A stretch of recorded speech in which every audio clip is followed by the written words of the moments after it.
Welcome to Daily Scripture Reading. I do not own the rights to this music.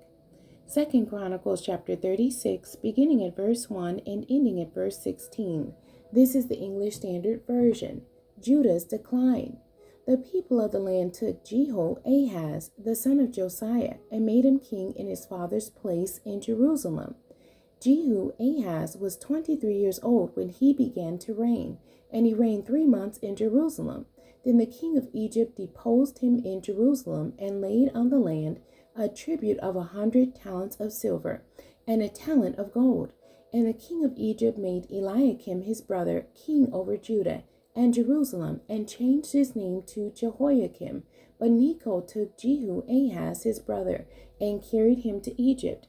Jehoiakim was 25 years old when he began to reign, and he reigned 11 years in Jerusalem. He did what was evil in the sight of the Lord his God. Against him came up Nebuchadnezzar, king of Babylon, and bound him in chains to take him to Babylon. Nebuchadnezzar also carried part of the vessels of the house of the Lord to Babylon and put them in his palace in Babylon.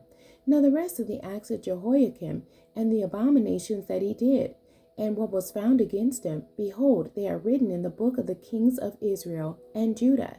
And Jehoiachin his son reigned in his place. Jehoiachin was 18 years old when he became king, and he reigned 3 months and 10 days in Jerusalem. He did what was evil in the sight of the Lord.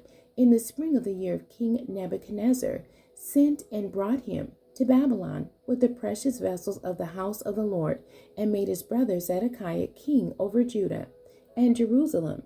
Zedekiah was 21 years old when he began to reign, and he reigned 11 years in Jerusalem. He did what was evil in the sight of the Lord his God. He did not humble himself before Jeremiah the prophet. He spoke from the mouth of the Lord. He also rebelled against King Nebuchadnezzar, who had made him swear by God.